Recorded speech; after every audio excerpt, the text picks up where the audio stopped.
Okay, here we are, sequences series, day number 6, last day of material. Tomorrow will be a review and Wednesday tests. If you're not going to be here tomorrow because you're going on some field trip to go, where are we going? Where am I going? A Russian museum. Uh-oh, we're all excited. Let's first chat about what we know. If a sequence as n goes to infinity, if we take the limit as n goes to infinity of a sequence, what is the indicator that the series will diverge? Now you're thinking ratio test. If it doesn't equal 0, then the series will diverge. If it equals 0, so if it equals 0, then what? What do we know? Then it might converge, right? It might converge. Most likely, but then we have to do the ratio test. And then we do the ratio test. So let's say the limit of a sequence equals 0. So we know it might converge. It's a candidate. We do the ratio test, and the ratio comes out to be greater than 1. What do we know about the series? It's divergent. If the ratio test shows an answer that equals 1, what do we know? It's inconclusive, right? And if the ratio test gives us a value less than 1, then we know it's convergent. Now, we might not know what it converges to, but we just know that the series will converge to a finite number. Okay, that's basically what we've learned so far. Now, today we're going to talk about a telescoping series, which is a series that prior to today, you would have said, well, I know that this series will converge, right? I can do the ratio test and show that it converges, but I don't know what it converges to. And because R is constantly changing, it's not always common. It's not a common ratio of 1/2. It's changing all the time. Okay, so I'm going to show you using some algebra, something that's, again, like we keep coming to these topics where I say to myself, whoever came up with this probably spent most of their life doing it, right? And then didn't get any credit because they died.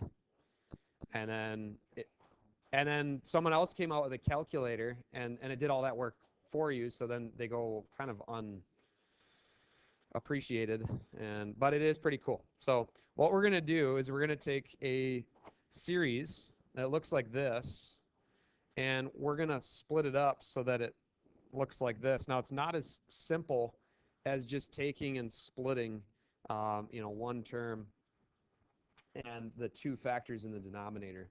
Okay, we actually have to do some algebra. I know, you're like, what? I have to do algebra? Yeah, algebra. I have a buddy who considered naming his first son Alan Gebra. Yeah, but he didn't. Yeah, Gebra. Yeah, yeah, Algebra. All right, so let's do it. We're gonna do it. Okay, so first thing is first. Like I just said, let's take the limit as n goes to infinity, just to show convergence of this series. And if we were to plug in infinity here, n times n plus 1, obviously we would get 1 over infinity, which means we would get a limit of 0, which means our series will be convergent. Okay, so step 1, check. Convergent. You could, well, potentially convergent, right? Potentially. We could use the ratio test, but we're not going to spend time on that right now. What we're going to do is we are going to express this in partial fractions. So we're going to use, I would suggest writing in a moderate to small font if you're used to just like massive letters and caps everywhere and all that stuff, because we're going to use some space here. I want to write 1 over n times n plus 1 as a over n plus b over n plus 1. Now, if I can write it that way, what we're going to see is, like, if you can visualize a telescope, let's not say one of those high-powered ones, but let's say like a smaller telescope. Let's say you're on your ship, right? And you're like, hey, you, one eye over there, will you look over there and take your telescope? And what do? They extend their telescope, right? They look, and then when they're done, they collapse their telescope. Basically, what's going to happen is we're going to have an infinite number of terms that look like this. And what's going to happen is we're going to collapse a bunch of them because many of them will cancel. So let's see what happens. So I'm going to clear the denominator. By clearing the denominator, what should I do? Multiply everything by 0. That's one way to do it. Multiply everything, top and bottom, times what? N and n plus 1. So if I multiply everything by n and n plus 1, let's go through what we get. Well, over here we would get 1. Over here we would get a times n plus 1. And right here we would get b times n. Right? I clear the denominator and I get that. Now, what you'll notice on the left side is that we have how many n's? 0. So I'm going to write it in like this, 0n plus 1. Okay. Now we got some algebra to do to figure out what a and b are. So I'm going to go ahead and cruise a little bit here, and I want you to slow me down if you need it. Okay, this is a basic, fairly basic example. We'll get to some that are a little bit filthier here. Okay, I think everybody can agree I would get that, right? And then I get 0n plus 1 equals, and I'm going to take an a plus a b n's plus an a. I took the an and bn, I grouped them. Since I have an's plus bn's, I have a plus bn's. No, I drive a Tahoe, license plate Todd Hill.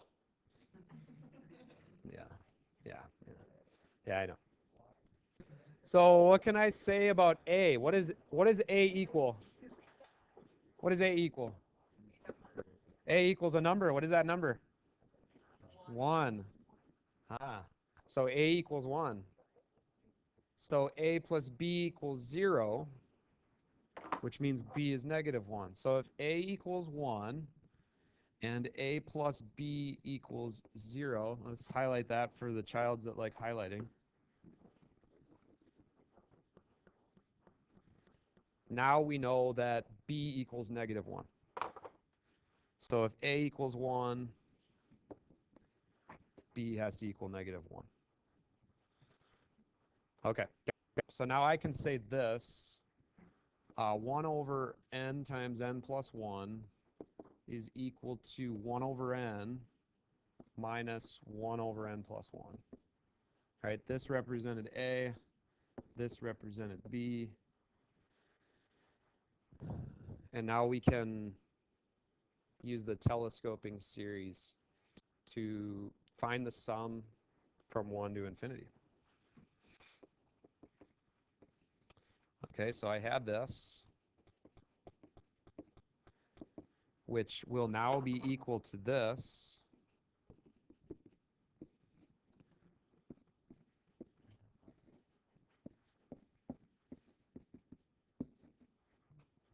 which I would suggest probably writing out the first 5 terms.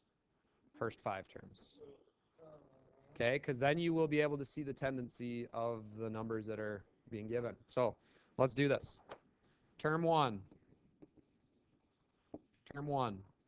I'm plugging in a 1 for n. Term 1 will be 1 over 1 minus 1 over what? 2. That's term 1. Okay, term 2.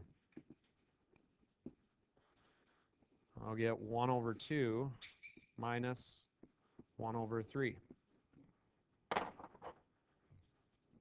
Some you won't need as many terms as you will with others, depending on what I'll show you here in a little bit. But term number 3 will be 1 over 3 minus 1 over 4. We'll go out one more term to term number 4, which will be 1 over 4 minus 1 over 5. Of course, this is an infinite sum, so that'll go on forever. But what you start to notice is this. We see a cancellation of terms consecutively. That'll equal 0. That'll equal 0. That'll equal 0. That'll equal 0. So the whole thing collapses down to what? 1, right? This term right here. The whole thing collapses down. I'm going to try to draw a telescope. That's a really big telescope, right? Looks like the Tower of Hanoi on the side. Anyways, you're going to collapse it down, and so your sum from n equals 1 to infinity is equal of 1 over n times n plus 1 will equal 1.